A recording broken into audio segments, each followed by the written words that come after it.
Hello and welcome to video lecture series in political science.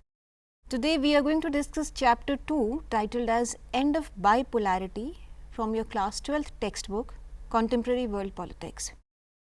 As you know, for understanding we have divided this chapter into 4 parts.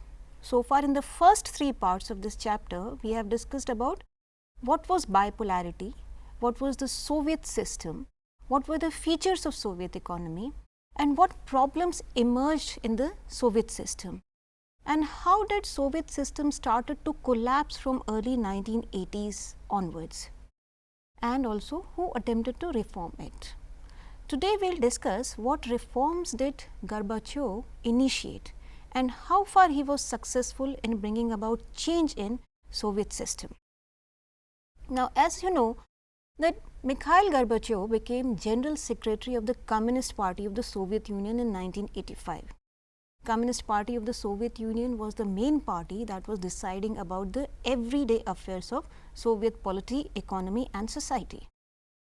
The Soviet Union at that time was going through an acute crisis.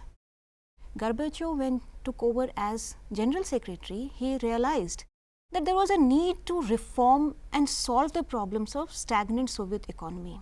Not just the economic system, even the political structure needed to be reformed. But this was not an easy task to be achieved so easily. Gorbachev tried to reform the stagnant party, that is the Communist Party, and the state economy by introducing some important principles. What were these principles? These principles were perestroika, glasnost, demokratizatsiya, uskarenia.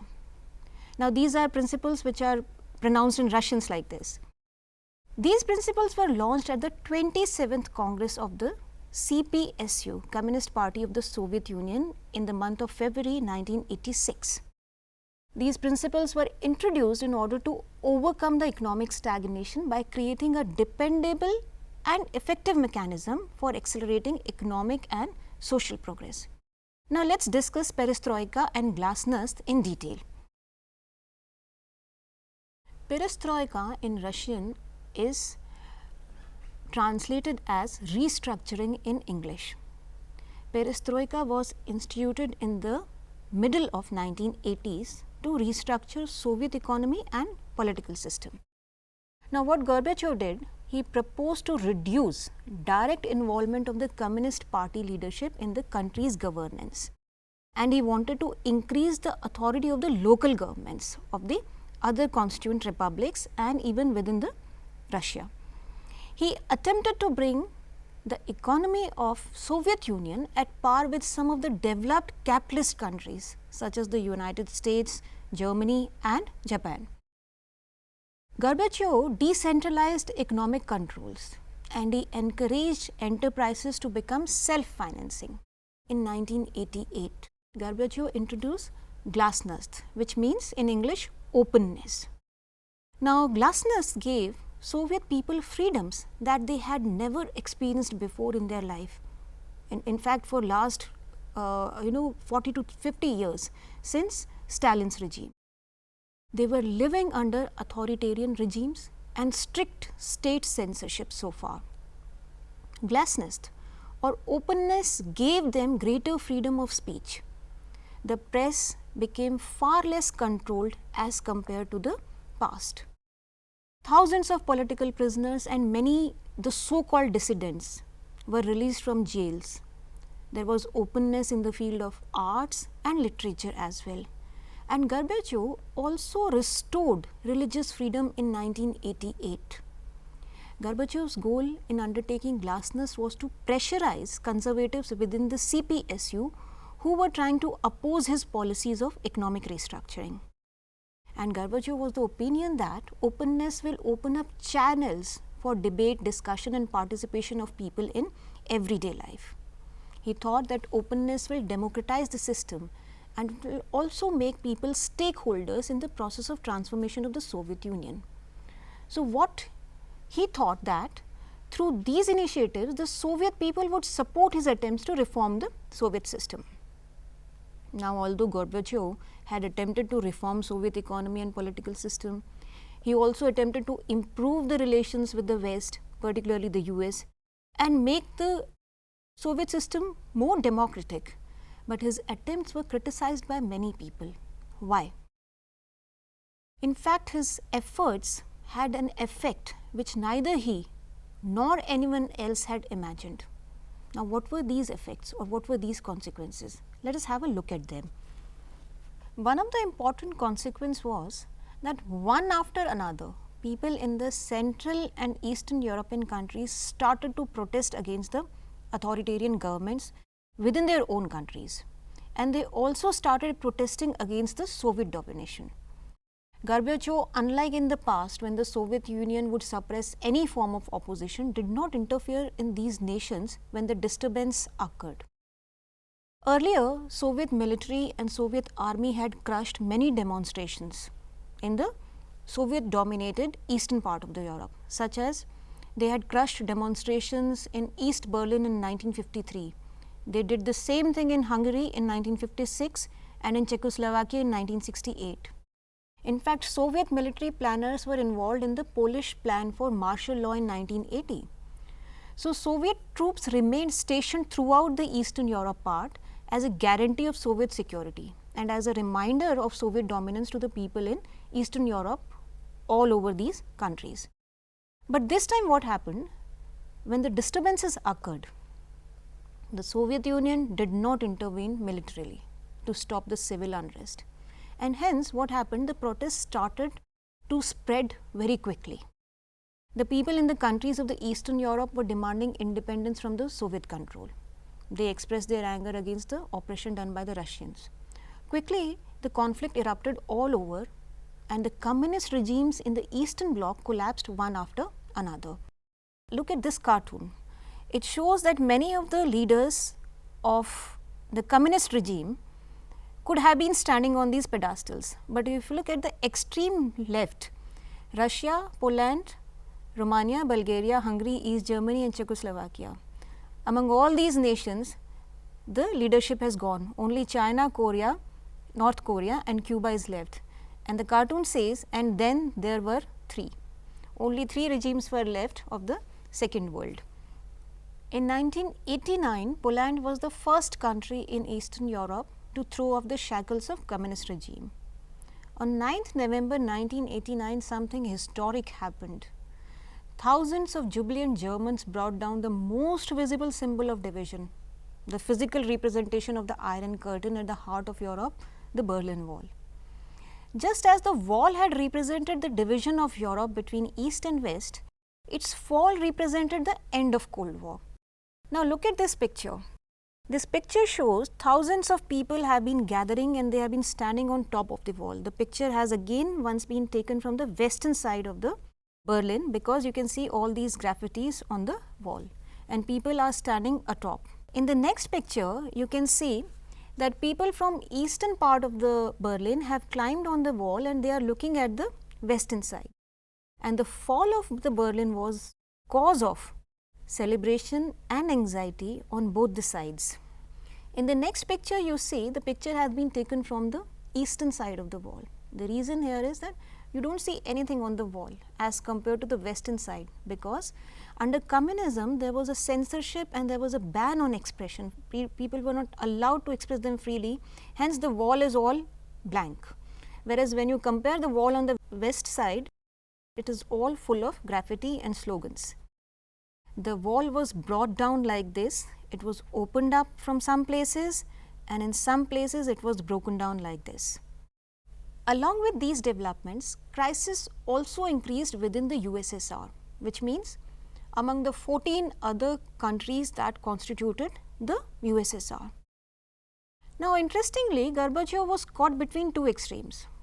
On one hand, there were hardcore communist people from the Communist Party who thought that Gorbachev's reforms are too liberal.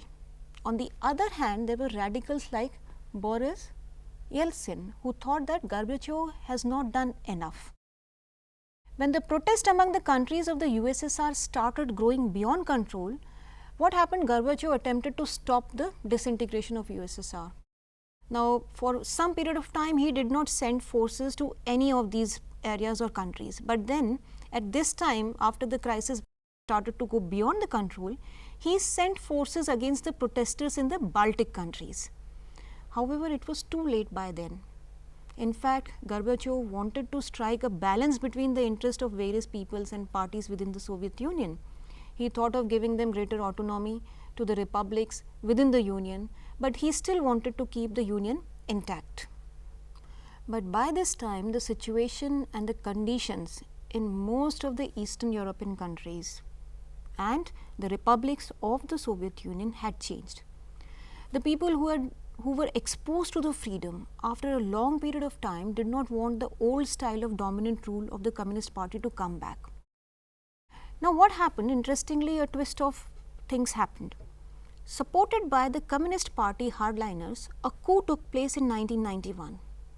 This coup was attempting to remove Gorbachev from power, and they wanted to prevent him from signing new treaty of the Union. In the entire gamut of things and crisis, Boris Yeltsin emerged as a national hero who opposed this coup, but he himself wasn't aligning with the Gorbachev's reforms. As you can see him in the picture, he was the first president of Russia from 1991 to 1999. Gradually, the roots of the USSR began to shake, and power began to shift from the center to the republics. Gorbachev resigned on 25th of December 1991 as president, and in December 1991, when Boris Yeltsin was the president of the Russian Federation, Ukraine, Belarus and Russia declared dissolution of the Soviet Union.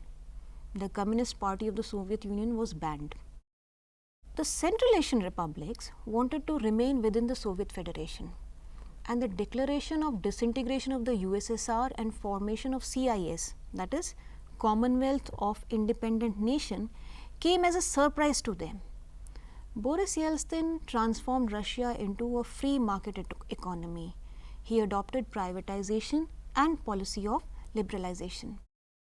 In fact, all the Soviet republics which had become independent now adopted capitalism and democracy as political and economic organization. Now, these are the Commonwealth of Independent States. These are Central Asian states.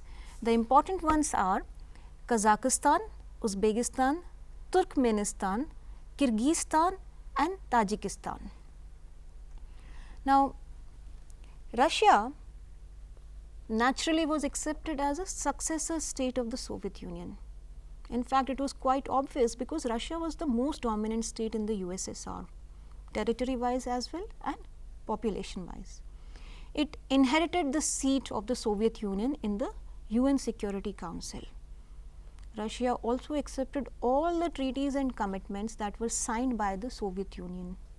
As Russia possessed the nuclear weapons, it was the only nuclear state after the disintegration of the Soviet Union. Now, with the disintegration of Soviet Union, the old communist system was dead. We might question here, why did the Soviet Union disintegrate? You may be wondering that the USSR was a superpower for almost around 3 decades. It had a large number of countries aligning with it. Still, why did the second most powerful country in the world disintegrate? Let us look at some of the reasons for the failure of the Soviet system leading to its collapse. The first important reason is that there were internal problems with the political and economic institutions of the Soviet Union. These institutions failed or could not meet the aspirations and expectations of the people. There were problems with the socialist style of governance. Lack of growth led to economic stagnation. There were shortages of consumer goods. People were not given basic freedoms as freedom of expression and freedom of speech. Gradually, when people became aware of the democratic and liberal forms of political and economic institutions world over, they became anxious and they wanted to change the system. One after another, when people started challenging their governments and its control, it became difficult for the communist governments to control the rising tide. And whenever and wherever force or military was used to suppress these protests, it further aggravated the demand for freedom among people. In the Russian dominated countries of the Eastern Europe, one can observe 2 tendencies happening at the same time. What are these 2 tendencies? The first is that Russia was losing the iron grip over centralized states. Second is that there was a rise in the separatist movement and spirit of nationalism among its people. So, there was a loosening of grip from the top and there was a demand for nationalism from the bottom, grassroots level. And both these opposite tendencies threatened the very existence of the Soviet Union. Once again, you may question that why did this system become so weak and the economic stagnation happened. Let us discuss some of the reasons of this also. One important reason was that Soviet economy used majority of its resources for maintaining nuclear weapons and military equipment in order to prove its superiority to the Western Bloc during the Cold War era. The USSR kept on building its military strength and it did not pay attention to people's need and aspirations. People in the Soviet system were made to believe that Soviet style of economic and political institutions are better than the Western capitalism. But when people became aware of the development in the Western world and they came to know about the freedom that people enjoy as compared to their own system, they were able to see the difference between the two. They could see that despite being the superpower, they are so backward. This realization came as a shock to the ordinary citizens in the Soviet Union. Even the administrative system of the Soviet Union had become so weak and inflexible, it could not take the shock of the protest that people were posing against the Soviet domination. The Communist Party, which had ruled the Soviet Union for more than 70 years, was not willing to open up the government and change the style of functioning. The party on top of it was not accountable to the people at all. The administration suffered from corruption and red tapeism, and slow moving bureaucracy and highly centralized decision making made the problems worse. Those who were in the positions of power had privileges and they enjoyed everything in the society. But all these conditions together alienated the ordinary people. People were not heard, they were not allowed to express themselves. So, they did not identify with the system. They could see the gap between the haves of the power and they were the have-nots. Many had lost hopes of any change or any aspiration, and many more now wanted to change it. And when the changes were introduced by Gorbachev, nobody could stop the system from collapsing. This is what happened when Gorbachev decided to reform the system by introducing policy of perestroika and glasnost and demokratizatsiya. What were the consequences of disintegration of the USSR? We will discuss in the next part of this chapter. But to conclude this part, let us summarize what we discussed in this part. In this part, we discussed about various reforms that Gorbachev introduced to overcome the crisis of Soviet economy and political system. How Gorbachev was caught between the demands from two groups existing at the two extremes, the hardliners and the liberals. Why did the Soviet system collapse despite being a superpower? In the next part of this chapter, we will discuss about consequences of disintegration of Soviet Union, shock therapy and India's relations with the post-communist countries. Till then, you can enjoy reading this part of the chapter. Thank you.